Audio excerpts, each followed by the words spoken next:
لے کر جاتے ہوئے دیکھا جا سکتا ہے۔ اس واقعے کے بعد سے عوامی حلقوں اور سوشل میڈیا صارفین کی جانب سے پولیس کے اس رویے پر شدید تنقید کی جا رہی ہے۔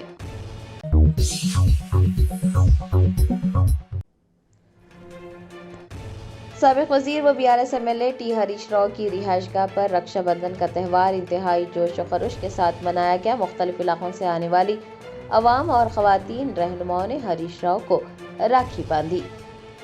آج رکشا بندھن کا تہوار روایتی جوش و خروش کے ساتھ منایا گیا۔ سابق وزیر و BRS MLA ہریش راؤ کی رہائش گاہ پر بھی رکشا بندھن کا تہوار انتہائی جوش و خروش کے ساتھ منایا گیا۔ مختلف علاقوں سے آنے والی عوام اور خواتین رہنماؤں نے ہریش راؤ کو راکھی باندھی۔ ہریش راؤ نے تمام خواتین سے راکھی بندھوانے کے بعد ان کا شکریہ ادا کیا۔ انہوں نے کہا کہ رکشا بندھن بھائی اور بہن کے مابین محبت، اپنائیت اور اٹوٹ رشتے کی علامت ہے۔ سابق وزیر نے عوام اور خواتین رہنماؤں کی جانب سے دکھائے گئے بے پناہ خلوص اور محبت پر گہری مسرت کا اظہار کیا۔ انہوں نے ریاست تلنگانہ کی تمام عوام کے لیے نیک تمناؤں کا اظہار کرتے ہوئے دعا کی کہ ہر ایک کی زندگی میں خوشحالی آئے اور ریاست میں امن اور بھائی چارہ ہمیشہ قائم رہے۔ ہریش راؤ نے ریاست کے کونے کونے سے آئے تمام افراد کو رکشا بندھن کی مبارکباد بھی پیش کی۔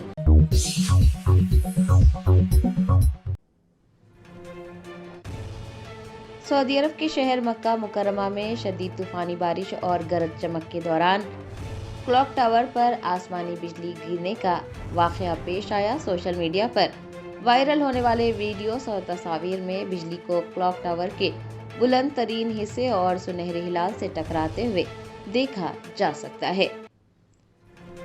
مکہ مکرمہ میں نماز مغرب کے دوران اچانک موسم نے رخ بدلا۔ تیز گرد آلود طوفان کے ساتھ آسمان پر بجلیاں کڑکنے لگی۔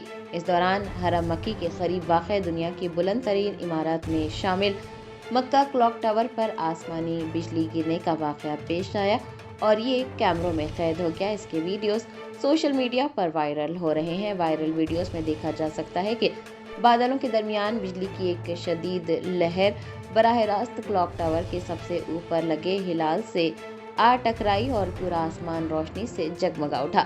خوش قسمتی سے اس حادثے کے باوجود کسی بھی قسم کے جانی یا مالی نقصان کی کوئی اطلاع نہیں ملی ہے۔ آپ کو بتا دیں کہ کلاک ٹاور پر موجود انتہائی جدید لائٹننگ پروٹیکشن سسٹم نے فوری طور پر حرکت میں آتے ہوئے بجلی کے اس شدید کرنٹ کو کامیابی کے ساتھ جذب کیا اور اسے محفوظ طریقے سے زیر زمین نیٹ ورک میں منتقل کر دیا۔ ماہرین موسمیات اور انجینئرز کے مطابق اس ٹاور کی ساخت اور حفاظتی انتظامات ایک شاہکار ہیں اور جو بروقت حرکت میں آتے ہیں اور بجلی کو جذب کرتے ہوئے بڑے حادثات کو ٹال دیتے ہیں۔ طوفان اور گرج چمک کے دوران مسجد حرم اور آس پاس کا منظر انتہائی روح پرور رہا۔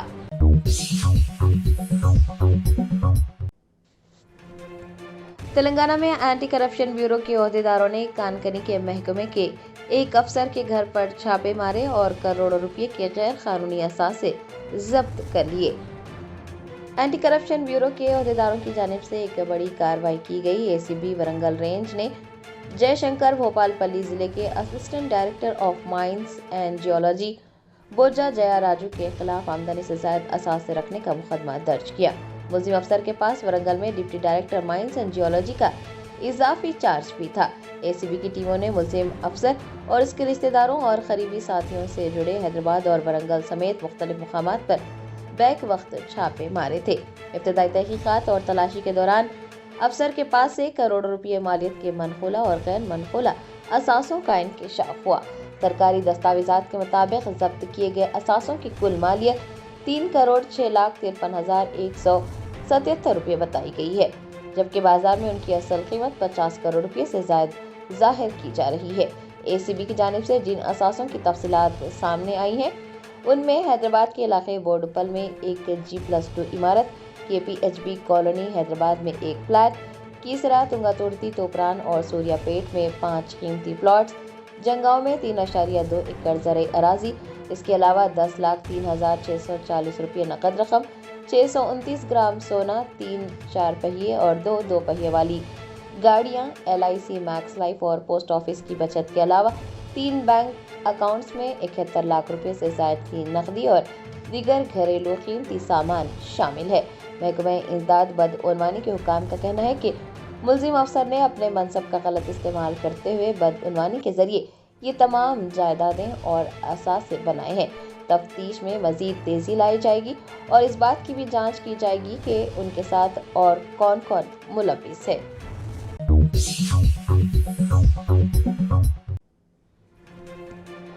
تلنگانہ اسٹیٹ حج کمیٹی کے چیئرمین مولانا سید غلام افضل بیابانی خسرو پاشا نے پہلی ویٹنگ لسٹ سے منتخب ہونے والے عازمین حج سے اپیل کی ہے کہ وہ 30 اگست 2026 سے پہلے حج کی پہلی قسط کے طور پر 1,52,300 روپے جمع کروا دیں۔ حج 2027 کے لیے تلنگانہ سے قرآن اندازی میں منتخب عازمین حج کے لیے ایک اہم اطلاع ہے۔ تلنگانہ اسٹیٹ حج کمیٹی کے چیئرمین مولانا سید غلام افضل بیابانی المعروف خسرو پاشا نے پہلی ویٹنگ لسٹ سے منتخب ہونے والے عازمین حج سے اپیل کی ہے کہ وہ حج اخراجات کی پہلی قسط کے طور پر 1,52,300 روپے 30 اگست سے پہلے جمع کروا دیں۔ عازمین کو اس حوالے سے بذریعے SMS اطلاع دے دی گئی ہے۔ آپ کو بتا دیں کہ یہ رقم اسٹیٹ بینک آف انڈیا یا یونین بینک آف انڈیا کی برانچز میں جمع کی جا سکتی ہے یا پھر حج سویدھا ایپ کے ذریعے کریڈٹ کارڈ، ڈیبٹ کارڈ یا نیٹ بینکنگ کے ذریعے آن لائن بھی ادا کی جا سکتی ہے۔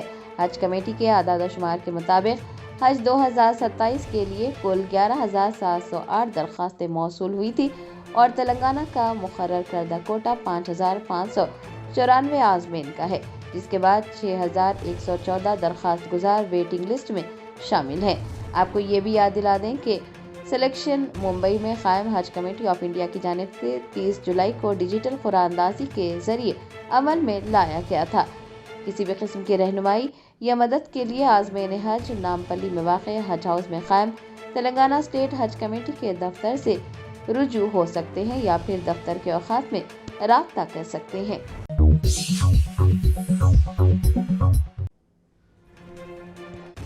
تلنگانہ کے ہاؤسنگ منسٹر پونگلیٹی سرینیواس ریڈی نے کہا کہ غریبوں کے لیے عزت نفس کی علامت سمجھے جانے والے اندرما ٹاورز کے فلیٹس کی قرآن اندازی مکمل شفافیت کے ساتھ کی جا رہی ہے۔ اندرما ٹاورز کے فلیٹس کی قرآن اندازی کے حوالے سے ایک بڑی خبر سامنے آئی ہے۔ ریاستی وزیر پی سرینیواس ریڈی نے نامپلی، قطب اللہ پور، سکندرآباد اور راجندر نگر اسمبلی حلقوں میں فلیٹس کے لیے منعقد قرآن اندازی کی تقریبات میں شرکت کی۔ اس موقع پر ان کا کہنا تھا کہ اندرما ٹاورز کے فلیٹس کی قرآن اندازی مکمل شفافیت کے ساتھ کی جا رہی ہے۔ ریاستی وزیر کے مطابق پہلے مرحلے میں کیور رینج کے 16 حلقوں میں تقریباً 8,000 فلیٹس کے لیے روزانہ 4 حلقوں کے حساب سے قرآن اندازی کا عمل جاری ہے اور قرآن اندازی کے عمل کو تمام سوشل میڈیا پلیٹ فارمز پر براہ راست دکھایا جا رہا ہے۔ ان کا کہنا تھا کہ ہر حلقے میں 480 فلیٹس کے لیے 600 مستحقین کا انتخاب کیا جا رہا ہے۔ زمینی سطح پر جانچ پڑتال کے بعد رجسٹریشن کی جائے گی۔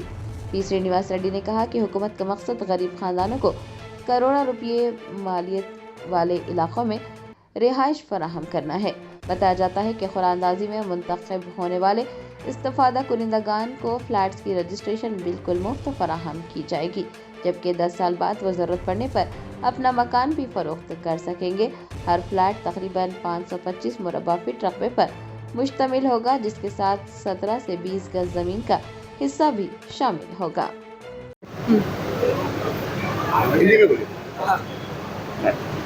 آج اندرما الو کا لاٹری کا پروگرام آج نامپلی کانسٹیٹنسی میں ریڈ ہلز ایریا میں ہو رہا ہے۔ سنائی دے رہا آج اندرما الو کا لاٹری پروگرام آج نامپلی کانسٹیٹنسی کا ریڈ ہلز ایریا میں آج ویٹس گارڈن میں آرگنائز کیا ہوا ہے۔ یہاں پہ 480 ممبرس کا الاٹمنٹ ہے، جس کے لیے آلموسٹ 3,800 ممبرس نے اپلائی کیا۔ اس کے لیے اباؤٹ 600 ممبرس کا آج لاٹری نکالیں گے۔ 480 ممبرس کو الاٹمنٹ ہوگا اور 120 ممبرس کو ویٹ لسٹ پہ رکھا، ویٹ لسٹ بھی نکالیں گے۔ اور کل سے جو گھر پہ جا کے فائنل ویریفیکیشن ہونے کے بعد الاٹمنٹ لیٹر دیا جائے گا۔ سو یہ پروگرام جو ہے آج ہمارے honourable minister for housing, revenue اور INPR شری پونگلیٹی سرینیواس ریڈی صاحب اور نامپلی کانسٹیٹنسی کے MLA صاحب ماجد صاحب کے انڈر یہ پروگرام آج ہو رہا ہے۔